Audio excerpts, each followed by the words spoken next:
நீங்க படிச்ச படிப்புக்கு எத்தனையோ நீங்க தொழில்களை தேர்ந்தெடுத்திருக்கலாம், எத்தனையோ துறையை தேர்ந்தெடுத்திருக்கலாம். ஆனா, ஏன் ஒரு சோஷியல் மீடியாவை நீங்க தேர்ந்தெடுத்து இந்த மீடியத்துக்குள்ள நீங்க வரணும்னு ஆசைப்பட்டீங்க? ஆக்சுவலாக நான் சோஷியல் மீடியாவுக்குள்ள நானாக வரல சார். நான் தள்ளப்பட்டேன். நான் காஸ்மெட்டாலஜி ஸ்டூடெண்ட் சார். என்னோட காஸ்மெட்டாலஜி ஒர்க் ரிலேட்டடாக வந்துட்டு பார்லரில் நான் ட்ரைனிங்கும் கொடுத்துட்ருக்கேன், டீச்சிங் எடுத்துகிட்ருக்கேன். என்னோட ஸ்டூடெண்ட்ஸ் எல்லாம் படிச்சுட்டு இருக்காங்க. இதை ப்ரொமோட் பண்ணுறதுக்காக ஒரு சோஷியல் மீடியா பார்ட்னரை தேடி நான் போயிருந்தேன்.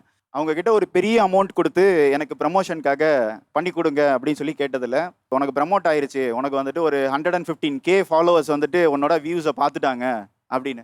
நானும் வந்துட்டு ஸ்டூடெண்ட்ஸ் ஜாயின் பண்ணுவாங்கன்னு உட்காந்துட்டே இருக்கேன். ஒரு ஸ்டூடெண்ட் கூட என்கொயரி வரல.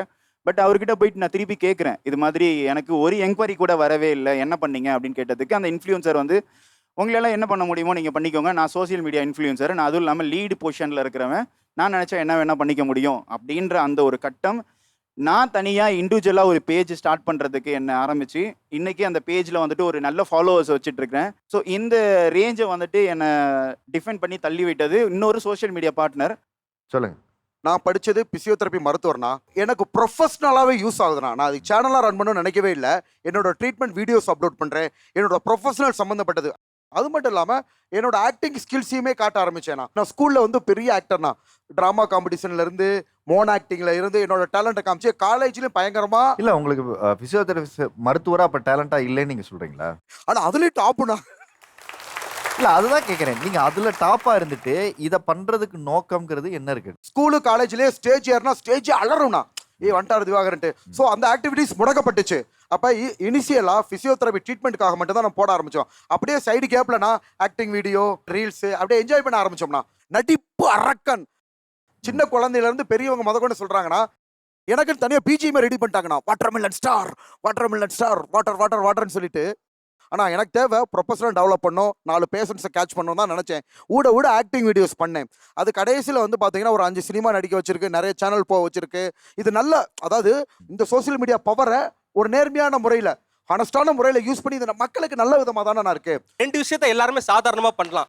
ஸ்கூலில் இருக்கிற குழந்தை நாளைக்கு நான் லீவ் போட போகிறேன்னு சொன்னால் வயிற்று வலின்னு அவரை விட அழகாக நடிக்கும். என்னாலே நடிக்க முடியும். ஆனால் அந்த மீட்டரில் நடிக்க முடியுமா? எது நடிக்கணும் எது நடிக்கக்கூடாதுன்னு சொல்ல தெரியுமானா என்னால் தெரியும். ஏன்னா நானும் நிறைய ஆடிஷன் போயிட்டேன், நிறைய விஷயங்களை பண்ணுறேன். ஆனால் எனக்கு அந்த அளவுக்கு ஆக்டிங் வருமானா அவர் அளவுக்கு தைரியமாக என்னால் சொல்ல முடியாது. அவருக்கு பின்னாடி உக்காந்துட்டு இருக்கிற ஒரு க்ரீன் டிஷர்ட் அந்த பையன் இருக்காரு, என்னோட ஃப்ரெண்டு வந்து இப்போ அசிஸ்டன்ட் டைரக்டராக வந்து உக்காந்தார். அவர் சும்மா கூட வந்தார். அவர் என்ன பண்ணார்னா, ப்ரோ எனக்கு ஏதாச்சும் வாய்ப்பு இருந்தால் கொடுங்கன்னு. ஆனால் திவாகர் வந்து 5 படம் நடிச்சிட்டுன்னு சொல்கிறாரு. அவர் நடித்தது அந்த பையனோட வாய்ப்பு தான். ஏன்னா அவன் அந்த கோமாளித்தனத்தை பண்ணலை.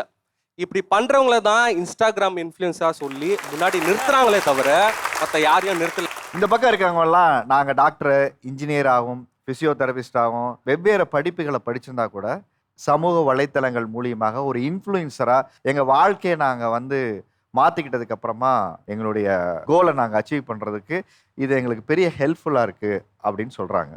அப்படி இருக்கும்போது நீங்கள் ஒரு குற்றச்சாட்டு வைக்கிறீங்கல்ல, இந்த சோஷியல் மீடியா பிரபலங்கள் மூலியமாக இந்த சமூகத்துக்கு சீர்கேடாக நடக்குது, இவங்கெல்லாம் ஆபத்தானவர்கள் அப்படிங்கிற ஒரு கூக்குரல் இருக்குல்ல, எதனால நீங்கள் அப்படி சொல்கிறீங்க? சொல்லுங்களேன். சகோதரர் திவாகர் வந்து நான் வந்து டாக்டர் படிச்சிருக்கிறேன் அப்படின்னு சொல்கிறார். எனக்கு ஆச்சரியமாக இருக்குது. ஆனால் அவர் வந்து பப்ளிக் பிளேஸில் குளிக்கிற ஒரு வீடியோ பதிவு செய்கிறார். இதை பார்க்குறவங்க என்னன்னா, ஒரு டாக்டராக இருக்கிற கூட நம்ம வந்து ரோட்ல இருந்து குளிக்கலாமா அப்படின்ட்டு அவரை பின்தொடர கல்லூரி மாணவர்கள் நாம் வந்து படிக்க தேவையில்ல, படிக்காம இந்த மாதிரி வீடியோ போடலாம், கண்டென்ட் போடலாம், நமக்கு கிடைக்க வேண்டிய கல்விக்கு வந்து யாரோ போராடி இருக்காங்க, அவங்களுடைய தியாகங்களை நீங்க கொச்சப்படுத்துற மாதிரி தான் நீங்க பயன்படுத்துறீங்க. முக்கியமா இவங்களை வந்து நாங்க போட்டு அடிக்கிறதுக்கான காரணம், அவங்க ஃபேமஸ் ஆகுறாங்கன்னு நினைக்கிறாங்க. ஆக்சுவலி கோமாளியா அவங்கள பார்த்துட்டு இருக்காங்க. நீங்க அதை உங்களுக்கு புரிஞ்சுதான் பேசுறீங்களானே தெரியல. நான் முக்கியமா சொல்றது அந்த தர்பூசணி நட்சத்திரம், அவரை தான் சொல்லணும்னு நினைச்சேன். ஆனா நீங்க படிச்சிருக்கீங்க, நீங்க சொன்னீங்க உங்க ப்ரொஃபஷனை வந்து நான் எடுத்துட்டு போறதுக்காக சோஷியல் மீடியால பண்றேன்னு சொல்லி. நீங்க நீங்க அப்படி போட்டு நான் எதுவும் பார்க்கல. ஒரு தர்பூசணியை சாப்பிட்றீங்க, அதை வச்சு ஒரு ஸ்டார்னு பட்டம் கொடுக்குறாங்கன்றீங்க. பட்டத்துக்கான அர்த்தமே இந்த இடத்துல சொல்லக்கூடாதுண்ணா. அது எனக்கு சத்தியமா அது பிடிக்கவே இல்லை. நீங்க எப்படி வந்து உங்களை கோமாளியா ட்ரீட் பண்றாங்க, அது உங்களுக்கு அவேரா இருக்கீங்களா? அதை நான் தெரிஞ்சுக்கணும்னு இல்ல நினைக்கிறேன். புரிஞ்சு பேசுறீங்களா புரியாம பேசுறீங்களான்னு எனக்கு அதுதான் தெரியலப்பா. நானும் உங்ககிட்ட கேக்குறேன். நம்ம வந்து நடிப்பு திறமையால எல்லாரையும் மகிழ்விக்கிறோம். நம்மளுக்கு நல்ல பேர் தான் இருக்கு. மக்கள் தலையில தூக்கி வச்சு கொண்டாட ஆரம்பிச்சிட்டாங்கண்ணா. சின்ன சின்ன குழந்தைகள் முதற்கொண்டு நம்மளை பார்த்து சந்தோஷம் பண்ணு போட்டோ எடுக்க வர்றாங்க. அவங்க எல்லாம் வந்து பாத்தீங்கன்னா கள்ளங்கப்பட இல்லாத ஒரு மக்கள். சோ அங்க வந்து கோமாளின்றது கிடையாது. பெரிய பெரிய காலேஜ் ஸ்கூலுக்குலாம் சீஃப் கெஸ்டா கூப்பிடுறாங்க. ஸ்கூல்ல படிக்கிறவங்களோ காலேஜ்ல படிக்கிறவங்களோ அவங்க வந்து நம்மளை தலை தூக்கி வச்சு கொண்டாடுறத இதை வந்து என்னன்னா கொச்சைப்படுத்துற மாதிரி இருக்கு. நீங்க ஃபேமஸ் ஆயிட்டு இருக்கீங்க, மக்கள் தலையில தூக்கி வச்சு கொண்டாடுறாங்கன்றீங்கல்ல, ஆமா, அது ட்ரோல்னா இட் இஸ் நாட் ஃபேமஸ். அதாவது அது உங்களுக்கு awareness ட்ரோலுக்கும் இல்லைன்னு வளர்ச்சிக்கும் உங்களுக்கு வித்தியாசம் தெரியல பாட்டு. அதாவது வளர்ச்சியோட சேர்ந்து ட்ரோலும் வரதான் செய்யும். ஓகேங்களா? என்ன சினிமா ஆனா ஃபீல்ட் உங்களை ட்ரோல் மட்டும் தானா பண்ணிட்டு இருக்காங்க? அப்படி கிடையாது. Seriously. அடுத்தடுத்து வளர்ந்து நம்ம நிறைய சாதனைகள் பண்ணிட்டோம். 5 படங்கள் பண்ணிட்டோம். இவங்களை ஃபர்ஸ்ட் கோமாளி சொல்றதே தப்புண்ணா. ஏன்னு பாத்துக்கிட்டா இவர் கோமாளி தனம் பண்றான்னு தெரிஞ்சு தானே பாக்குறீங்க. முதல் விஷயம். ரெண்டாவது விஷயம், இப்ப ஒரு படம் எடுத்துக்கிட்டா அதுல ஒரு நடிகர் இருப்பாரு, காமெடி நடிகர் இருப்பாரு. எதுக்காக? நம்மள சிரிக்க வைக்கிறதா இருப்பாரு. அது மாதிரி அவர் சிரிக்க வைக்கிறாரு, நீங்க பாக்குறீங்க. நீங்க அப்படித்தானே அவரை ஃபேமஸும் பண்றீங்க. அது வந்து ட்ரோல் பண்ணாலுமே அவருக்கு அது நல்லது தானே. அது மூலமா அவர் ஃபேமஸ் ஆகிறாரு, அது மூலமா ஒரு இன்கம் கிடைக்குது, அவர் வளர்ந்துட்டு தானே இருக்காரு. உங்களாலதான் ஒரு சோஷியல் மீடியா இன்ஃப்ளூயன்சர் பிரபலமாகறாரு. அப்புறம் அவரவே நீங்க ஏன் குறை சொல்றீங்க? நான் பேசிக்காக வந்துட்டு ஒரு ஐடி எம்ப்ளாயி ப்ளஸ் யோகா டீச்சர்னா கவுன்சிலிங்க்கு வந்துட்டு குழந்தைங்கள கூட்டிகிட்டு ஒரு பேரண்ட் வராங்க. அந்த குழந்தை வந்துட்டு ஜஸ்ட் 12 இயர்ஸ் ஓல்டு. ஆனால் வந்துட்டு அவங்களோட பர்சனல் சேட்டு அவங்களோட கிளாஸ்மேட் கூட பார்த்தீங்கன்னா ரொம்ப அடல்ட் ஹுட்டாக இருக்குது. இதை வந்து அந்த பொண்ணு எங்கேருந்து கற்றுக்குறா நாங்கள் பேசி தெரிஞ்சுக்கும் போது because of the reels and அதில் போடுற கண்டென்ட் அப்படின்னு எனக்கு சொல்கிறோம். அது உனக்கு தப்பாக தெரியலையா அப்படின்னா அந்த ஆக்டிங் அவங்களோட ட்ரெஸ்ஸிங் சென்ஸ் இதெல்லாமே எனக்கு ரொம்ப பிடிச்சிருக்கு, இதில் வந்து எனக்கு எந்த தப்புமே தெரியலன்னு சொல்கிறான். ஸோ தப்பு எது சரி எதுன்னு புரிஞ்சிக்க முடியாத ஒரு வயசு, டிசிப்ளின் சொல்லி கொடுத்தாலும் அதை புரிஞ்சிக்காத வயசு. ஆனால் இவங்களோட தாக்கம் அந்த குழந்தை மனசில் எவ்வளோ தூரம் போயிருக்கு. நான் என்ன சொல்றேன்னா, நிறைய பேர் பாக்ஸிங் சொல்லி தராங்க, பாக்ஸிங் எப்படி பண்ணணும்னு சொல்லி தராங்க, யோகா எப்படி பண்ணணும்னு சொல்லி தராங்க, நிறைய விஷயங்கள் நல்ல விஷயங்கள் சொல்லி தராங்க. நிறைய பேர் இன்ஸ்டாகிராம்ல இருக்காங்க. ஏன் நீங்க அதெல்லாம் பார்க்கல? நீட்டு படிக்கிறதுக்கு இன்னமும் இப்போ வரைக்கும் நிறைய மாணவர்கள் வந்துட்டு ரொம்ப கஷ்டப்பட்டுட்டு தான் இருக்கிறாங்க. ஆனால் நிறைய இன்ஃப்ளூயன்சர்ஸும் சரி, சில டாக்டர், இப்போ ஒரு ரீசெண்டாக ஒரு டாக்டர் கூட அந்த ஒரு அவேர்னஸாக வந்துட்டு நீட்டை எப்படி படிக்கலாம், அதாவது டாக்டரில் நடக்கிற கண்டென்ட் விஷயம் எல்லாத்தையும் போடுறாரு. ஸோ இந்த விஷயம்லாம் நல்ல விஷயங்களும் நடக்குது. இப்போ நாளானா பேசிய சோசியல் அவேர்னஸ் 20 நிமிஷம் வீடியோ போடுவேன், அதையும் லட்சக்கணக்கான பேர் ஷேர் பண்றாங்க. ஆட்டோ ஓட்டுநர்கள் இருந்து எல்லாருமே சோசியல் மெசேஜ். வரும்போது அவருடைய இன்டர்வியூ தான் நான் பார்த்தேன். இந்த ஆணவ கொலையை பற்றி ஸ்டேட்மெண்ட் கொடுத்துருக்கிறாரு. என்ன அப்படின்னா, கொலை செய்தவருடைய அதே சமூகத்தை சார்ந்தவன் தான் நானும், கொலை செஞ்சவனு வாழ்க்கையும் பாதிக்கப்படக்கூடாது அப்படின்ற மாதிரி இன்னைக்கு வந்து அவர் சொல்றாரு. நிறைய school students social media use பண்றாங்க. அப்போ அவங்கள மாதிரி ஆளுங்க வந்து இவருடைய இன்டர்வியூலாம் பார்க்கும்போது அந்த மாணவர்களுடைய மனநிலை வந்து எப்படி இருக்கும்? ஏன்னா இன்னைக்கு நம்ம வந்து ஜென்ரேஷன் முன்னாடி போதா இல்லை பின்னாடி போதான்னு தெரியல. ஆக்சுவலாக அந்த நியூஸை பற்றி தெரியாதுண்ணா. என்ன இன்டர்வியூ எடுக்கிறப்ப ரிப்போர்ட்டர் சொன்னாங்க, என்ன கொலை சாதி சம்பந்தப்பட்ட கொலையாக இருந்துச்சு. அப்போ இவங்க என்ன சமுதாயம் இவங்க என்ன சமுதாயம் கேட்டுக்கிட்டு இது பொது கருத்து சொன்னேன்னா பொது கருத்தில் யாருக்குமே சப்போர்ட் பண்ணல. ஓகேங்களா? அந்த காதல் திருமணம் செஞ்சவங்க முன்கூடியே கொஞ்சம் விழிப்புணர்வா இருந்திருந்தாங்கன்னா 2 பக்கமும் இழப்புகளை தடுத்திருக்கலாம்னு சொன்னேன். காதல் என்பது வந்து ஒரு இயற்கையான உணர்வுங்க. பசியோர மாதிரி தான் காதல் ஒரு உணர்வுங்க. என்னுடைய சொந்த சமூகத்தை பார்த்தா நான் காதலிப்பேன், என்னுடைய மதத்தை பார்த்தா காதலிப்பேன். ஜாதி படுகொலைக்கு நான் வந்து சப்போர்ட் பண்ணவே கிடையாது. நீங்க புரிஞ்சுக்கங்க சார். இவ்வளவு நாள் பெத்தவங்களுக்கு தெரியாதா யாரை கல்யாணம் பண்ணணும் யாரை பண்ணி வைக்கிறதுன்னு அவங்களுக்கு தெரியாதா? ஒரு தடவை டிஸ்கஸ் பண்ணிட்டே பண்ணலாம். 18 வயது நான் அடைந்தால் யார் இந்த நாட்டிற்கு பிரதமர், யார் இந்த நாட்டுக்கு முதல்வர், யார் இந்த தொகுதிக்கு எம்எல்ஏ எம்பி தேர்ந்தெடுக்கிற உரிமை இருக்கும்போது என்னுடைய வாழ்க்கை துணை வந்து யார் எடுக்கின்ற உரிமை ஒவ்வொருவருக்கும் இருக்கு. அது தப்பு இல்ல. முழுமையா தெரியாம அது என்னன்னு பார்க்காம அதை படிச்சு பார்க்காம அவர் சொன்னதை மட்டும் அந்த நேரத்தை உள்வாங்கிக்கிட்டு நம்ம ஒரு கருத்தை பண்ணல. யாருக்கும் பாதகம் இல்லாம தான் அதை நான் சொல்லியிருந்தேன். அந்த கருத்து எல்லாம் உடன்படுறீங்களா? இங்க இருக்கிறவங்க எல்லாருமே கையை தூக்குங்க. யாருக்கெல்லாம் அந்த கருத்துல உடன்பாடு இல்ல? அந்த கருத்து சார்ந்த அவர் சொன்ன விஷயங்களா நீங்க ஏத்துக்கிறீங்களா இல்ல எதிர்க்கிறீங்களா? ஏத்துக்கல சார். ஏத்துக்கல. அவர் சொன்ன கருத்து ரொம்ப அஃபென்சிவா இருக்கு. அவர் ஒரு இடத்துல தானும் அந்த சமூகத்தை சார்ந்தவங்கன்ற மாதிரி மென்ஷன் பண்றாரு. அதுக்கப்புறம் அவங்களோட சமூகத்திலே வந்து கல்யாணம் பண்ணிருக்கலாம், அம்மா அப்பாக்கு தெரியாதான்ற மாதிரி சொல்லியிருக்காங்க. நாங்க வந்து எல்லாருமே அடல்ட்டா இருக்கவங்க தான் லவ் பண்றாங்க. எங்களுக்கு தெரியும் எங்க லைஃபை எப்படி அமைச்சுக்கணும்ன்ற எங்களுக்கு தெரியும். எங்க பேரண்ட்ஸ் அதுக்கு எங்களை அலோ பண்றாங்க. அதே மாதிரி இந்த சமூகத்தை சேர்ந்தவங்கன்னு ஒரு பொது இடத்துல 4 பேருக்கு தெரியற மாதிரி அவரே இன்ஃப்ளூயன்ஸ்னு சொல்லிக்கிறாரு. அப்போ பொது இடத்துல இருக்கும்போது அவங்க ஒரு பொறுப்புணர்வோட தான் பேசணும். அது ரொம்ப தப்பான விஷயம். அவங்க she's not a good actor at all. அவங்க ஃபேம் ஆயிட்டாங்க. பட் அவங்கள வந்து அவங்க ட்ரெயின் பண்ணியிருக்கலாம், ஒரு ஆக்டிங் கிளாஸ் போயிருக்கலாம், அவங்கள க்ரூமிங் பண்ணியிருக்கலாம். ஆனா அது அவங்களோட தேவையில்லாத திறமைய கருத்துனா, அவங்களுக்கு திறமை இல்ல, ஃபேமஸ் ஆக முடியல, வாய்ப்பு கிடைக்கலன்றதுக்காக நீங்க திறமைய வளர்த்துக்கலன்றதுதான் உண்மை. ஸ்கூல் லைஃப்ல இருந்து என்னோட சர்டிபிகேட் ஷேர் பண்ணிருக்கேன், காலேஜ்ல சினிமா துறையிலும் போய் கால் பதிச்சிட்டேன். இவங்களுக்கு என்ன தெரியும் என்ன பத்தி? அது எல்லா கருத்து வரதான் செய்யும். நீங்க முதல்ல ஒண்ணு புரிஞ்சுங்க. தெரியாமல போய் 5 படம் நடிக்கிறாங்க, மக்கள் கிட்ட இதாகிறாங்க. ஆனா திருப்பி சொல்ல வரேன்னா, I am not a YouTuber. நார்மலா திறமனால மட்டும் தான் மக்கள் கிட்ட இவ்வளவு தூரம் ரீச் ஆயிருக்கும். நீங்க பதிவு பண்ணி உலகத்துக்கு ஒன்ன நீங்க டெலிகாஸ்ட் பண்ணிட்டீங்களோ இல்ல அப்லோட் பண்ணிட்டீங்களோ அந்த கண்டென்ட்டை நீங்க தான் ஓன் பண்ணணும். வீடியோல நீங்க என்ன சொன்னீங்க அதை மட்டும் சொல்லுப்பா. இன்டர்வியூ கேட்டப்ப நான் என்ன சொன்னேன் அப்படின்னா, 2 தரப்புக்கும் உயிரிழப்பு ஏற்பட்டிருக்கு. இதை தடுக்கிறதுக்கு என்ன பண்ணாலும் அவங்க கேட்டாங்க. அந்த பொண்ணுக்கோ அந்த பையனுக்கோ அவங்க குடும்ப சூழ்நிலை எப்படின்னு தெரியும். 2 பேருமே முன்கூட்டியே யோசிச்சிருந்தா இந்த விஷயத்தை தடுத்துருக்கலான்றது என்னோட பொது கருத்து. அது சுய கருத்து. அதை ஏத்துக்கிறது வேற விஷயம். இதுக்காக நான் ஆணவ படுகொலைக்கு சப்போர்ட் பண்ணேன்னு சொல்றது தப்பு. 2வது வந்து அந்த நபர் வந்து யாரு, எங்க சமுதாயத்தை சேர்ந்தவர்னு யதார்த்தமா சொன்னதுனா, அவருக்கு சப்போர்ட் பண்ணி இவர் பண்ண கூட கரெக்ட், இவர் சூப்பர் அப்படிலாம் சொல்ல வரல. நீங்க ஒன்ன புரியாமல் தகவல் சரியா தெரியாமல் பேசுனது நீங்க தப்பு. பொது கருத்து தானே, அது யாருக்கும் பாதகம் இல்ல. பொது கருத்தா போக்குல பேசுறதெல்லாம் நீங்க பேசிட்டு போயிட்டு அதனால வரக்கூடிய சமூக பாதிகள் பொது கருத்து இல்ல. எப்படி திவாகர்? பேரண்ட்ஸ் நான் என்ன சொல்றேன், அவங்களுமே இப்ப சொன்னது பொது கருத்து தான். அவங்கள பத்தி நீங்க நடிப்புக்காக செய்யறத அவங்க குறை சொல்லல. நீங்க அப்படிதான் சொல்றேன் திவாகர். நான் சொல்றது முதல்ல புரிஞ்சுக்கங்க திவாகர். நீங்க எவ்வளவு நாள் வந்து பிசியோதெரபிஸ்ட் வீடு போகும்போது யாராவது உங்களை தப்பா சொன்னாங்களா? இல்லண்ணா உங்களை பாராட்டி இருக்காங்களா? நடிப்பன் வரால கேலிக்கிண்டல். திவாகர் இந்த ஒரு கேள்விக்கு தயவுசெய்து நிதானமா நான் கேட்ட கேள்விக்கு ஆம் இல்லைன்னு பதில் சொல்லுங்க ப்ளீஸ். உங்களை கார்னர் பண்றதுக்காக இல்ல இந்த ஷோ. கண்டிப்பாண்ணா. நீங்க பிசியோதெரபிஸ்ட் வீடியோ போடும்போது உங்களை யாராவது தப்பா இப்படி கோமாளின்னு உங்களை கூப்பிட்டு சொன்னாங்களா? இல்லண்ணா இல்ல. அதே மாதிரி முதல் முறையாக நீங்க நடிப்பு திறமை நீங்க போடும்போது உங்களுடைய வீடியோ மூலியமா அவங்க என்டர்டைன் ஆகி உங்களை அப்ரிஷியேட் பண்ணாங்களா, டிமோட்டிவேட் பண்ணாங்களா? அப்ரிஷியேட் தானே பண்ணாங்க. எதுக்கு அப்புறம் உங்களை ட்ரோல் பண்ண ஆரம்பிச்சாங்க நீங்க கவனிச்சீங்களா?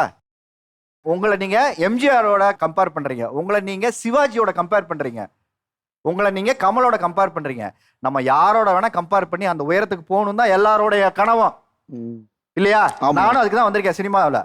அதற்கு என்ன அவங்க போட்ட உழைப்பு என்ன, நம்ம போட்ட உழைப்பு என்ன, அவங்களோட திறமை என்ன, நம்ம என்ன திறமையை வளர்த்துக்கணுங்கிறத நம்ம முதல்ல பார்த்துக்கணும். திறமையே வளர்த்துக்காம திறமை இருக்கிறதா நாம நம்பிக்கிட்டே இருந்தா உங்களை தான் நீங்க ஏமாத்திப்பீங்களே தவிர மக்களை ஏமாத்த முடியாது. ஏன்னா ஹீரோ ஆக முடியாதானா? ஹீரோ ஆக முடியாதா? ஹீரோவும் ஆகலாம்.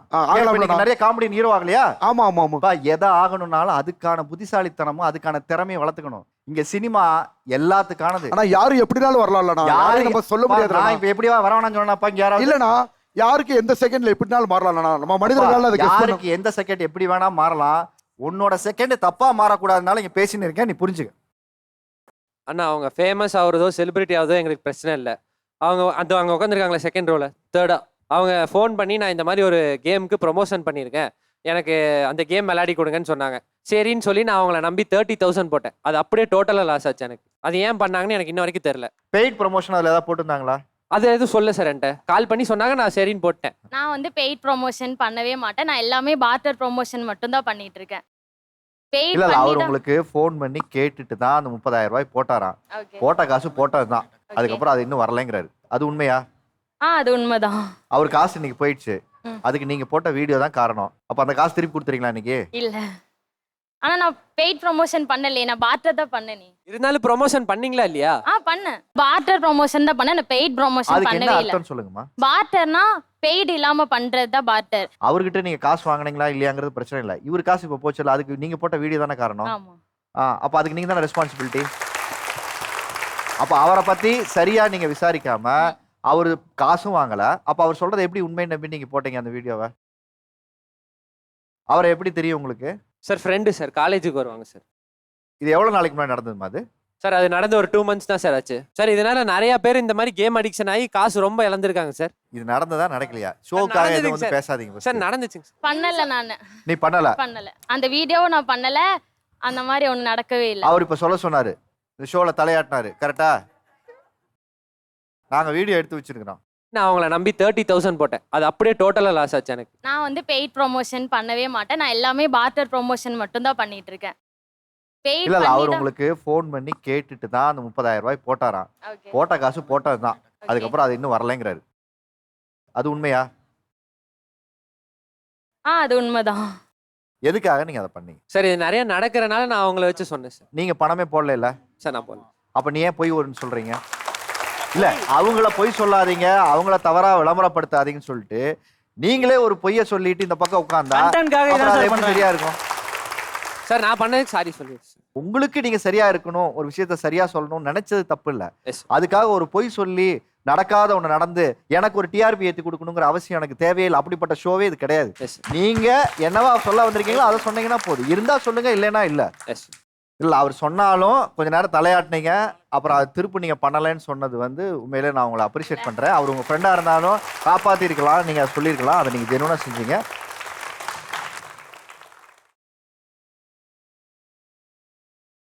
என்னாச்சுமா? தனி வேணுமா? இது அழுகாதீங்க. ஆக்சுவலி எனக்கு ரொம்ப க்ளோஸ் அவங்களே இப்படி பண்ணாங்க எதிர்பார்க்கல. நீங்க ஸ்கோர் பண்றதுக்காக ஒரு சொன்ன விஷயம், அவங்களுடைய இன்டெகிரிட்டியும் அவங்க இது வரைக்கும் சம்பாரிச்சு வச்ச பேரையும் ஒரு ஆனஸ்டையும் டப்புன்னு ஒரு கொஸ்டின் மார்க்கை போடும்போது மொத்தமா டேமேஜ் ஆச்சுல்ல, அது ஷோல தப்பு. அது பண்ணக்கூடாது. ஓகே, ஆக்சுவலா நான் இதுக்கு சாரி கேட்டுக்கிறேன். ஒரு திருமண வாழ்க்கைக்குள்ள பெரிய எதிர்பார்ப்போட தான் வந்திருப்பீங்க. கல்யாணத்துக்கு அப்புறம் என்ன ஏமாற்றங்களை நீங்க சந்திச்சீங்க? திருமணத்துக்கு அப்புறம் என்ன தோணுச்சுன்னா, அம்மா பிள்ளையா இருப்பாங்கல்ல, அவங்கள மட்டும் கல்யாணமே பண்ணக்கூடாது சார். நம்ம கோவிலுக்கு போவோம்னு சொல்லுவோம், அம்மா கிட்ட கேட்டுட்டு வரேன். சினிமாக்கு போமா, அம்மா கிட்ட கேட்டுட்டு வரேன். சரி ஓகே, இவன் ஒரு அம்மா பைத்தியமா இருக்கானே சொல்லிட்டு நம்ம அவங்க அம்மா கிட்ட பாசமா இருக்கலாம்னு போயாச்சுன்னா, எங்க வீட்டுல நாங்க வெண்டைக்காய் இப்படிதான் வெட்டுவோம், நீ பழகிக்கோ. எங்க வீட்டுல நாங்க இந்த மாதிரி தான் கோலம் போடுவோம், ஸோ நீ அப்படி பழகிக்கோ. அப்ப நான் ஹஸ்பண்டுக்காக நான் என்ன மாத்திக்கவா, ஹஸ்பண்டோட அம்மாவுக்காக மாத்திக்கவானே தெரில. வாச்சது வழக்காயா இருக்குன்னா அதை பத்தது பெரிய பொருளங்காயா இருக்குது. மொத்தத்துல என்னன்னா, நம்மள ஒருத்தங்க புரிஞ்சு நமக்காக அவங்க மாறுவாங்கல்ல, அந்த பர்சனை கல்யாணம் பண்ணியாச்சுன்னா வேணா நல்லா இருக்கலாமே தவிர, நம்ம பெருசா எக்ஸ்பெக்டேஷன் வச்சா அது எப்பவுமே ஏமாற்றமா தான் இருக்கும். லவ் மேரேஜா அரேஞ்ச் மேரேஜா? Love marriage. ஓகே, இப்போ அவர்கிட்ட உங்களுக்கு ஒரு ஏமாற்றம்னு ஒன்று இருக்குல்ல கல்யாணத்துக்கு அப்புறம், அதை அவர்கிட்ட சொல்லியிருக்கீங்களா? எனக்கு நான் என்னன்னா ரொம்ப ஆக்டிவா இருப்பேன், எனக்கு ரொம்ப டான்ஸ் ஆடுறது அது இது ரொம்ப பிடிக்கும். லவ் பண்ணும்போது அவன் கொஞ்சம் அந்த மாதிரி தான் இருந்தது. கல்யாணத்துக்கு அப்புறம் என்னன்னா ஓவரா அவன் ஹோம்லி ஆயிட்டா. டான்ஸ் ஆடினா ஆட்கள் பார்க்கும், பாட்டு பாடுறா, சும்மா சும்மா என் ரிலேட்டிவ்ஸ் பார்த்துருவாங்க, ஓவரா ஹோம்லி ஆயிட்டா. அது எனக்கு பயங்கர ஏமாற்றமா இருந்துச்சு. மற்ற எல்லா விஷயத்துலையும் ஓகே, ஃப்ரெண்ட்லியா இருக்கிறது, விட்டு கொடுக்கறது, புரிஞ்சுக்கிறது, அண்டர்ஸ்டாண்டிங் எல்லாமே ஓகே. நான் ஹோம்லி ஆக வேண்டிய இடத்துல அவன் ஹோம்லி ஆயிட்டான். ஓகே, நீங்க மேன்லி ஆயிட்டீங்க, அவர் ஹோம்லி ஆயிட்டாரு. வேற சொல்லுங்கம்மா. நான் 18 வயசு கரெக்டாக ஸ்டார்ட் பண்ணுறப்ப மேரேஜ் பண்ணிட்டேன். என் லைஃப் எப்படி போச்சுன்னா, நல்லா போயிட்டு இருந்த லைஃப்பில் நானே கள்ள தூக்கி போட்டு எரிஞ்ச மாதிரி ஆயிடுச்சு. நான் அம்மா இல்லாமல் ஒரு நாள் தூங்க மாட்டேன். எங்கள் அக்காங்க மேரேஜ் ஆகி போனப்போ 2 நாள் அழுகைக்கு எனக்கு ஃபீவர்லாம் எங்கள் அக்கா மாமங்களை கூட்டிகிட்டு வந்தாங்க. அந்தளவுக்கு ரொம்ப ஃபேமிலி அட்டாச்சு. ஸோ நான் மேரேஜ்னால் ஒரு ஹாப்பியாக இருப்போம் அப்படிங்கிற ஒரு நம்பிக்கையில் போயிட்டேன். பட் நான் எல்லார்த்திட்டையுமே பேசிகிட்டு இருக்கிற பொண்ணு. லவ் மேரேஜா அரேஞ்ச் மேரேஜ்? லவ் மேரேஜ்னா சின்ன பிள்ளை, அந்த அஃபெக்ஷன் ஆஃப் லவ்ல போயிட்டனோ என்னமோ தெரில. பட் இப்போ என்ன சொல்கிறதுனா, இப்போ நீங்கள் என்ன எக்ஸ்பெக்டேஷனில் மேரேஜ் பண்ணீங்கன்னு கேட்குறீங்க. ஒரு கடைக்கு போனீங்கன்னா நம்ம புருஷன் நமக்கு பிடிச்ச கலரில் ட்ரெஸ் எடுத்து தருவோம் அப்படின்னு தானே எக்ஸ்பெக்ட் பண்ணுவோம். நான் சத்தியமாக சொல்கிறேன்னா, ஒரு கோயிலுக்கு கூட என் புருஷன் கூட நான் சந்தோஷமாக போனதில்லை. நான் என் லைஃப்பை அப்படியே முடிச்சிட்டேன். 2 வருஷம் எங்கள் அம்மாட்ட பேசவே இல்லை, என்கிட்ட ஃபோன் கூட இல்லை 5 வருஷமா. இப்போ எனக்கு 28 முடியுது. என்னோட மெச்சூரிட்டி எப்படி இருக்குன்னா, கோமால இருந்துட்டு வந்துட்டாங்கன்னா அவங்களுக்கு லைஃப் மறுபடியும் ரீசைக்கிள் ஆகிறது அந்த 5 வருஷம் மறைஞ்சு போயிருக்கும்ல, அப்படி தான் இருக்குது. நான் ஹாப்பின்னு ஒன்று யோசிச்சேன்னா அது என் ஃபேமிலிகிட்ட மட்டும்தான் இருந்தது. மேரேஜ் லைஃப் எனக்கு 0 தான். எங்கள் ஊர் பக்கா கிராமம்ண்ணா, நாமக்கல்லாம் ரொம்ப அவுட்ரு. என்ன பண்ணாலும் தப்பு தான் சொல்லுவாங்க. ஆனால் நம்ம எப்படி மாற்றிக்கணும், நான் கடைசி பொண்ணுங்கிறதுனால அப்போயே வண்டி எடுத்து பெரிய வண்டியெலாம் எடுத்து ஓட்டுறது இந்த மாதிரி பண்ணிட்டு இருந்தேன். பட் நான் மேரேஜ் ஆனதுக்கப்புறம் என்ன ஆயிடுச்சுன்னா, உனக்கு வண்டி ஓட்ட தெரியாது, உன்னால் 4 பேருக்கு முன்னாடி நிற்க முடியாது, உன்னால் பேச தெரியாது, எல்லாத்துலேயும் டாமினேட்டு. நான் நல்லா சமைப்பேனா, ஒரு 100 பேர்த்துக்கு சமைக்க சொன்னால் கூட மாமா கடை வச்சுருந்தாங்க, நான் நல்லாவே சமைப்பேன். உனக்கு சமைக்கவே தெரியாதுங்கிறதுல எனக்கு சமைக்கிறது கூட மறந்து போச்சு. இப்படிலாம் ஏன்னா இருக்கிறாங்க. நான் நீங்கள் கரெக்டு தப்பு நான் சொல்லலை, நான் என் லைஃப்பில் நடந்ததை கேட்குறேன். ஏன் இப்படிலாம் இருக்கீங்க? இப்போ நீங்கள் உங்கள் கஷ்டத்தையே சொன்னாலும் உங்கள் சைடில் இருக்கிற ஒவ்வொரு சின்ன சின்ன விஷயம் தான் எனக்கு உறுத்துது. ஒரு பெண் தனக்கு இருக்கிற பிரச்சனைகளை ஷேர் பண்ணுற அளவுக்கு நம்ம சமுதாயத்தில் ஒரு ஆண் தனக்கு இருக்கிற பிரச்சனைகளை ஓப்பனாக பேச முடியாது. எங்களால் அதை வெளியே போய் என் ஒய்ஃப் இப்படிலாம் பண்ணுறா, என்னை நெகட்டிவாக பேசுகிறா, என்னை டிஸ்டர்ப் பண்ணுறா அப்படின்னு நீங்கள் சொல்ல முடியாது. நான் அப்பா 9th இறந்துட்டாரு. அப்புறம் நானே 12th அப்புறம் நானே தான் படித்தேன். படித்து இன்றைக்கி ஒரு 20 டிகிரிக்கு மேலே படித்தேன். ஆனால் என் ஒய்ஃபு எங்கேயுமே கூட நிற்கிறேன், சப்போர்ட் பண்ணுறேன் அப்படின்லாம் பேசுனது இல்லை. ஆனால் எதிர்பார்ப்பேன், என் ஒய்ஃப் வந்து ஃபிசிக்கல் நேச்சர்னு நம்ம எதிர்பார்க்கறது ஒரு விதத்தில் இருந்தாலும் நமக்கு இமோஷ்னலாக நம்ம கூட கனெக்ட் ஆகி நம்ம கூட சப்போர்ட் பண்ணுவாங்க, சைக்காலஜிக்கலாக நம்மளை வந்து உற்சாகப்படுத்துவாங்க, தைரியப்படுத்துவாங்க, நம்ம செய்கிறத வந்து ஒத்துக்குவாங்க அப்படிங்கிற ஒரு ஆசை இருக்கும்ல. அது எங்கேயுமே நிறைவேறாத போது உங்களுக்கு ஒரு மன வலி இருக்கும். அந்த வலியை நீங்கள் வேறு யார்கிட்டையும் சொல்ல முடியாது. அப்போ ஒரு கட்டத்தில் என்ன வரும்னா, இல்லை இது நமக்கு செட் ஆகாது போயிடலாம் அப்படின்னு நினைக்கும் போது, இல்லை நம்ம போயிட்டா குழந்தைகளுக்கு யார் சப்போர்ட் பண்ணுறது? ஓகே, இப்போ நாங்கள் சேர்ந்து இருக்கிறோம் அப்படின்னா எங்களுக்கு வந்து எல்லா இடத்துலையும் சந்தோஷத்தோடு இருக்கிறோங்கிறத தாண்டி மனவேதனை, டிவோர்ஸ் ஆயிடலாம் அப்படிங்கிற கட்டத்துக்கு போய் குழந்தைகள் நிமித்தம் நின்ற இடத்துல தான் நான் இருக்கேன். சொல்லுங்கம்மா. அதாவது உங்கள் திருமண வாழ்க்கையில் ஒரு எதிர்பார்ப்போட தான் எல்லாரும் திருமணத்துக்குள்ள பந்தத்துக்குள்ளே வரும். அந்த எதிர்பார்ப்பு எங்கே ஒரு இடத்துல திருமணத்துக்கு அப்புறம் பொய்யாகுது? என்னோட கணவர் வந்து ஆண்களே காதல் பண்ணுற அளவுக்கு ரொம்ப நல்லவர். 5 இயர்ஸ் எனக்காக வெயிட் பண்ணி என்னை கல்யாணம் பண்ணாரு. ஓகே, 5 இயர்ஸ் வெயிட் பண்ணுறாரு, அப்போ எப்படி இருப்பார்? எப்படி லவ்வபுளாக இருப்பார் அப்படின்னு ஒரு எதிர்பார்ப்பு. கல்யாணம் பண்ண மறுநாள் தான் வீட்டில் இருக்கிறாரு, அதுக்கு அடுத்த நாளே காணோம். எங்கன்னா வேலைக்கு போயிட்டார். அதுலேருந்து நான் பார்த்த வரைக்கும் காலையில் வேலைக்கு போவார், நைட்டு 10:30 தான் வருவார். கேட்டால் அவர் லவ் மேரேஜ். அவரை பொறுத்த வரைக்கும் கல்யாணம் பண்ணோம், மனைவியை வீட்டில் வச்சிட்டோம், மாட்டை வாங்கிட்டோம், தொழுவத்தில் கட்டிட்டோம், அவ்வளவுதான். அவ்வளவுதான். இப்படிதான், இதுதான் அவரோட அன்பு. கல்யாணத்துக்கு முன்னாடி அவரை பற்றி நீங்கள் கெஸ் பண்ணீங்க சார். என்னோட சொந்த அத்தை பையன். அவரை கெஸ் பண்றதுக்கு என்ன இருக்கு? நம்ம 10 வார்த்தை பேசினா அவர் ஒரே வார்த்தை, அவ்வளவுதான். ஆமாங்க, 10 வார்த்தை பேசுனா நீங்க ஒரு வார்த்தை அங்கே பேச முடியலன்னா உங்கள்கிட்ட மனைவிட்ட ஒரு 10 நிமிஷம் பேசுனா 11வது நிமிஷம் சண்டை தான் வரும். நான் இவ்வளோ பேசுவேன்னு தெரியும்ல, அப்புறம் எப்படி என்ன கல்யாணம் என்ன எப்படி சூஸ் பண்ணாரு? நீங்க என்ன நினைக்கிறீங்கன்னா கணவன் வந்து உங்கள்கிட்ட நல்லா சிரிச்சு பேசணும். நீங்க எக்ஸ்பெக்ட் நிறைய பண்றீங்க. இல்ல நீ வெளியிலேயே வேலைக்கு போயிட்டு வரியா, என்கிட்ட 1 மணி நேரம் பேசு. அவர் வாரம் ஃபுல்லா வேலைக்கு போவார், ஞாயிற்றுக்கிழமை ஒரு நாள் வீட்டில் இருப்பார். அந்த ஒரு நாளும் தூங்குவார். அவங்க அன்பான அம்மா ஒரே ஒரு வார்த்தை சொல்லுவாங்க, என் புள்ள மாறவே இல்லை, கல்யாணத்துக்கு அப்புறமும் ஒரே மாதிரி தான் இருக்கிறான், வாரம் ஃபுல்லா வேலைக்கு போவோம், அந்த ஒரு நாள் தூங்குறான். கரெக்டா? இதுக்கு பதில் சொல்லுங்க. தகப்பன் மாரி எங்களை பார்த்துக்க முடியுமான்னு கேட்குறீங்க. தகப்பன் கண்டிஷனோட நடக்கிற தகப்பனுக்கு நீங்க கரெக்டாக இருக்கிறீங்க. ஆனால் வந்து ஒரு புருஷன் வந்து இது பண்ணாத செய்யாத இப்படி போவாதன்னு சொன்னால் உங்களால் ஏற்றுக்க முடியல. ஒரு ஜாபுக்கு போகிறாங்க, ஒரு ஜாப் போகிற இடத்துல அந்த கம்பெனி தான் இவங்களை ஹையர் பண்ணுது, அந்த கம்பெனி தான் இவங்களுக்கு சம்பளம் கொடுக்குது. ஆனாலும் அந்த கம்பெனி என்ன மாதிரிலாம் இருக்கணும்ட்டு அவங்களுக்கு எக்ஸ்பெக்டேஷன் இருக்குல்ல. சம்பளம் கொடுக்குற கம்பெனியே இப்படி இருக்கணும்னு ஆசைப்படுற இவங்க ஒய்ஃப்க்கு எக்ஸ்பெக்டேஷன் இருக்கக்கூடாதுன்னு சொல்கிறது எந்த விதத்தில் நியாயம்? பிரச்சனை என்னன்னா, அவங்க எக்ஸ்பெக்டேஷனை நாங்கள் கண்டுபிடிக்கணும்னு நினைக்கிறாங்க. நான் மனசுக்குள்ள நினைக்கிறத நீ கண்டுபிடி, நான் இதுதான் சாப்பிடணுன்றத நீ கண்டுபிடி. எக்ஸ்பெக்டேஷன் என்ன ப்ராப்ளம் அவங்க கிட்ட வருதுன்னா, அவங்க எக்ஸ்பெக்டேஷன் லைனில் ஒரு பார் மாதிரி வச்சிடுறாங்க. அந்த பாருக்கு மேலே அந்த பொண்ணை எக்ஸ்பெக்ட் பண்ணக்கூடாது. சரி, அவங்க என்ன சொல்றாங்க, ஒரு பெண்ணை போல ஆணுக்கு ஒரு எக்ஸ்பெக்டேஷன் இருக்கும் தானு கேட்குறாங்க. ஒரே ஒரு சம்பவத்தை சொல்கிறேன். எங்களுக்கு கல்யாணமே கிட்டத்தட்ட ஒரு 9 வருஷம் ஆயிடுச்சு, 2 குழந்தையும் ஆயிடுச்சு. எனக்கும் அவருக்கும் ஒரு சின்ன பிரச்சனை. நான் வந்து பேசலைன்னா அவர் எப்படி நம்மக்கிட்ட வந்து தானே பேசணும். ஒரு நாள் பார்த்தேன், ஒரு வாரம் பார்த்தேன், 10 நாள் பார்த்தேன், 15, 20 நாளும் பார்த்தேன். சாப்பாடு செஞ்சு வச்சுக்கிட்டே இருக்கேன், சாப்பிட்றாரு, தூங்குறாரு, மறுபடியும் காலையில் டிஃபன் பாக்ஸ் கட்டிட்டு போயிடுறாரு. 21வது நாள் பொறுமையை இழந்துட்டேன். கேட்குறேன், ஒரு ரூம்மேட்டாக இருந்தா கூட ஏன் பேசலைன்னு நீ என்னை கேட்ப. ஒரு மனைவி நான் 21 நாள் பேசலை, என்னை ஏன் கேட்கல? அதுக்கு அவர் ஒரே ஒரு பதில் சொன்னார், நீ கோவமாவா இருக்க? நான் ஏதோ நீ யோசிச்சுட்டு இருக்கிறல்ல நினைச்சேன். சொல்லுங்க, என்ன பதில் வரும்? இப்போ நீங்க சேர்ந்தானே இருக்கீங்க. 20 வருஷத்தை தாண்டிட்டோம். ஆனா இப்போ நான் ரிவெஞ்ச மாத்திட்டேன். அப்படியா? ஆமா. என்ன மாத்திருக்கீங்க? 15 வருஷம் கழிச்சு தான் கண்டுபிடிச்சேன், அவர் என்ன லவ் பண்ணல, நான் செய்யற சமையலை தான் லவ் பண்றாரு. 15 வருஷம் ஆச்சு இதை எனக்கு கண்டுபிடிக்க. அப்புறம் பார்த்தேன், சண்டைன்னு வந்தா சமைக்கிறத கட் பண்ணேன். அவர் அப்பதான் என்கிட்ட கேட்பார், ஏம்மா சமைக்கல, ஏன் இன்னைக்கு சமைக்கல, நீ சாப்பிட்டியா? 15 வருஷம் கழிச்சு தான் நீ சாப்பிட்டியா, நீ தூங்கினியா, ஏன்னா சாப்பாடு செய்யல. அப்படி கொஞ்சம் கொஞ்சமா யோசிச்சவர் இப்ப என்ன பண்றாரு, அவரை லெமன் ரைஸ் செய்யற அளவுக்கு ரெடி பண்ணிட்டேன். இந்த டெக்னிக் கத்துக்கிறதுக்கு 15 வருஷம் ஆயிருக்கு. 15 வருஷம் இல்ல சார், ஆம்பளைங்களை பொறுத்த வரைக்கும் அவங்கள வெயிட் பண்ணி தான் ஆக வேண்டி இருக்கு.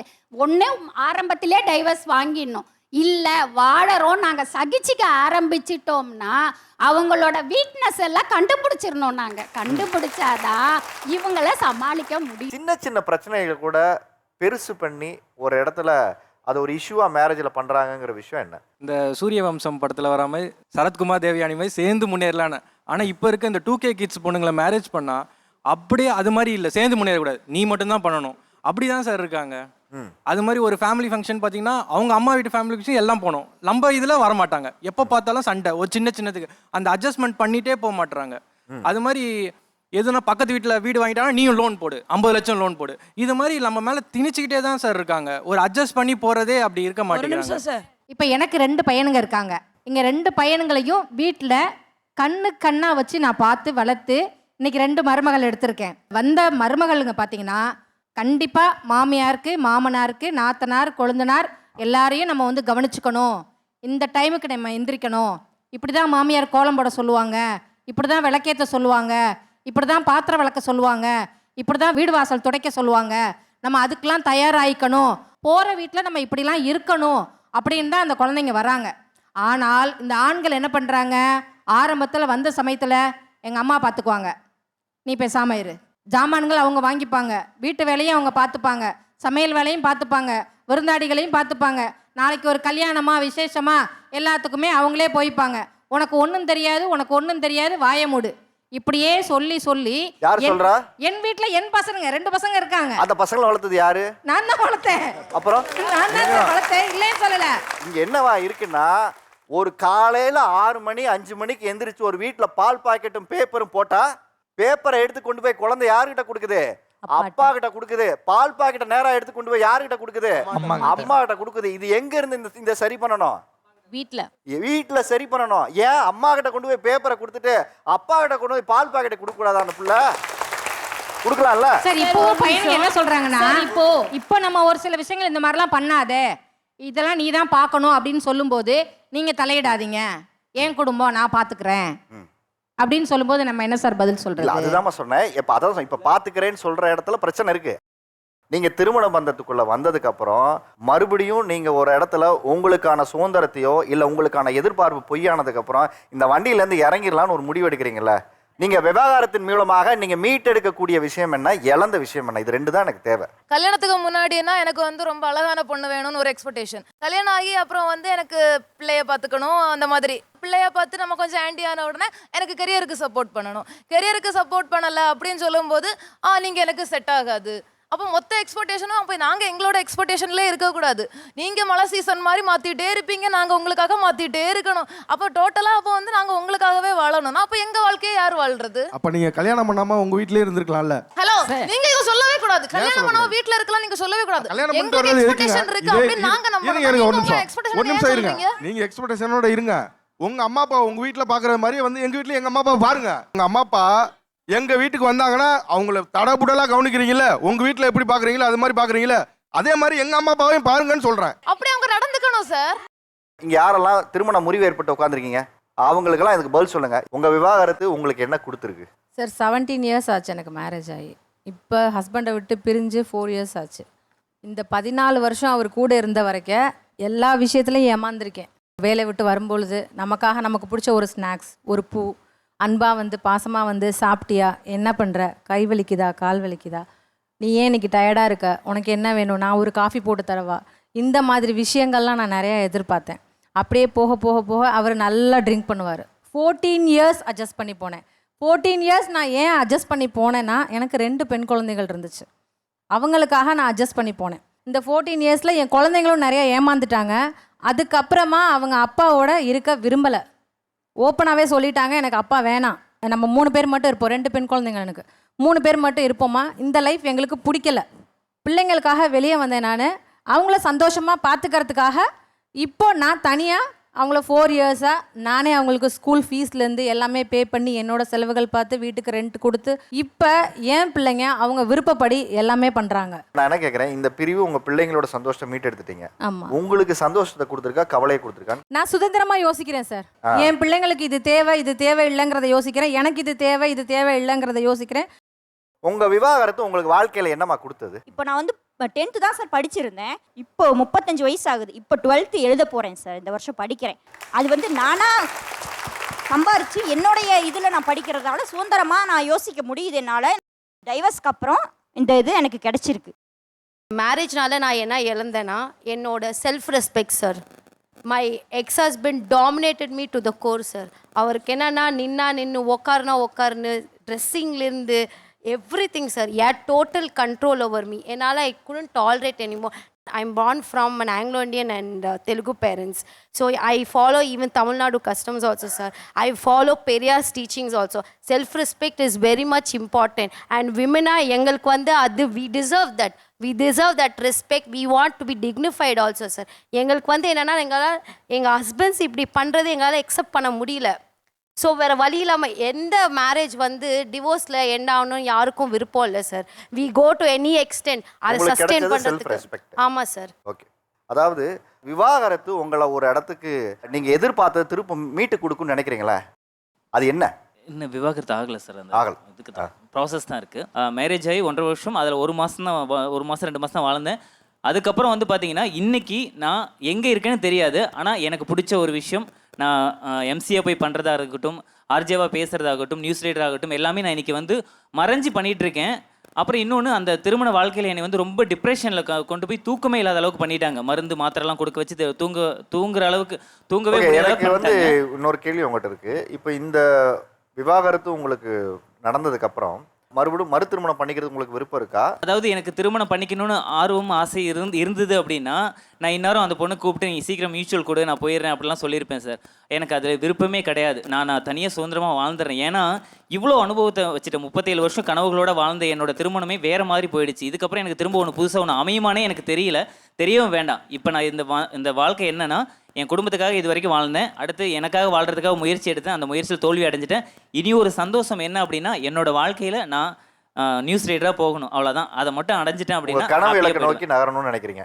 எஸ், என் கனவை நோக்கி நகரணும், அவ்வளோதான். வேறு யார் விவாகரத்து பண்ண போகிறோன்றதுக்கப்புறம் நிம்மதியாக தூக்கம் வருது சார். ஏஆர் ரஹ்மானோட பெரிய ஃபேன் சார். கேட்டால் ஏஆர் ரஹ்மான் பாட்டு தான், ஏஆர் ரஹ்மான் தான் பெஸ்ட்டுனும். கல்யாணத்துக்கு அப்புறம் நடந்த கஷ்டங்கள், நைட்டெல்லாம் தூங்க விடாமல் பண்ணுற டார்ச்சரில் இளையராஜா பாட்டை போட்டு 2 காதுலையும் ஹெட்செட்டை போட்டு அப்படியே கண்ணில் தாரையாக கண்ணீர் வந்ததுக்கப்புறம் தான் சார் 3 மணிக்கு 4 மணிக்கெலாம் தூங்குவேன். ஸோ நிம்மதியாக இப்போலாம் தூங்குறேன் சார். என்னோடய ஒய்ஃப் சைடுலேருந்து நிறைய இழந்தது வந்து ரெஸ்பெக்ட் தான் சார். மணி இல்லை, பேக்ரவுண்ட் இல்லை, அசட் இல்லை, இது மாதிரி ரீசன்லாம் அடிக்கடி டாக் வச்சு, அதனால் நிறைய விவாதங்கள் வச்சு, அதனால் சண்டையும் வந்து, அதுதான் அப்புறம் ஆர்கியூவாக போய் அவங்கக்கிட்ட என் ஒய்ஃப்ட்ட அதை திரும்ப சொல்லி நம்மக்கிட்ட வெறுப்பு வர வச்சு, இதனால் வெளியில் போயிட்டாங்க. இப்போ இதில் இழந்தது அப்படின்னு பார்த்தா என்னோடய ஃபுல் மேரேஜ் லைஃபே எனக்கு ஃபுல்லாக டேமேஜ் தான். இப்போ இந்த 3 வயசு பையனே நான் இன்னும் பார்க்கல. அவன் எப்படி இருக்கான், தூங்குறானா, என்ன பண்ணுறான் அப்படிங்கிறத கூட அவங்க ஒய்ஃபோட அம்மா வந்து காமிக்க கூடாது அப்படிங்கன்னு என்னை மறைச்சி வச்சு இது பண்ணிக்கிட்டு இருக்காங்க. டிவோர்ஸ் பண்ணிட்டு வேறு லைஃப் எனக்கு ரீக்ரியேட் பண்ண முடியும், அவங்களும் அதுக்கு ரெடியாக இருக்காங்கன்னு வச்சுக்கோங்க, எனக்கும் பண்ண முடியும். இப்போ இதே ப்ராப்ளம் அங்கேயும் வந்ததுன்னா நான் என்ன பண்ணுறது? அப்போ அங்கேயும் ஏதோ ஒரு இதில் போய் நான் ஆர்கியூ பண்ணி அதை சால்வ் பண்ண தான் செய்யணும். என் ஒய்ஃபும் அதே மாதிரி அங்கேயும் சால்வ் பண்ண தான் போகிறாங்க. அப்போ அந்த சால்வை ஏன் இங்கே பண்ண மாட்டேங்கிறாங்க? அவங்க மட்டும் அவங்க லைஃப்பில் வாழலை, என்னோட லைஃப்பையும் சேர்த்துட்டு தான் அவங்க அம்மா வீட்டில் போய் வாழ்ந்துகிட்டு இருக்காங்க. ஸோ நான் ரெக்கவரி பண்ணி மீட் எடுக்கணுங்கிறது என்னோட லைஃப் ஸ்டைலில் நான் வாழணும். அதை என் ஒய்ஃப் தான் எனக்கு தரணும். வேறு ஒருத்தவங்ககிட்ட இருந்து நான் ரெக்கவரி பண்ண முடியாது. 3 வருஷம் ஆச்சு டிவோர்ஸ் கேஸ் ஓடிட்டுருக்கு. இப்போ லாஸ்ட் 2 months பிஃபோர் தான் வந்து ஆச்சுங்க.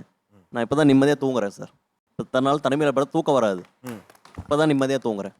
சின்ன விஷயத்துக்கெல்லாம் ஈகோ பார்த்தாங்க சார். சேலரி மேட்டரில் தான் ஆரம்பிச்சதுங்க. அதில் ஆரம்பித்தது அப்படியே அவங்க இருந்தது மொத்தமாகவே 30 days தான் இருந்தாங்க. அவ்வளோதான், டிவோர்ஸ் கேட்டு இது பண்ணிட்டாங்க. அதுலேயே வந்து பார்த்திங்கன்னா எல்லாமே தப்பெல்லாம் எங்கள் மேலே தான் இருக்குது. டீ டோட்டலர் நான், எந்த பழக்கமும் இல்லை. அவங்க கேஸ் போட்டது பார்த்தீங்கன்னா அவன் ட்ரிங்க்ஸ் பழக்கம் இருக்குது, மற்ற பழக்கம் எல்லாமே இருக்குது அப்படிங்கிற மாதிரி கொண்டு போயிட்டாங்க சார். இதனால் வந்து ஃபேமிலியில் எல்லாத்துக்கும் பார்த்தீங்கன்னா நேம் டேமேஜ்.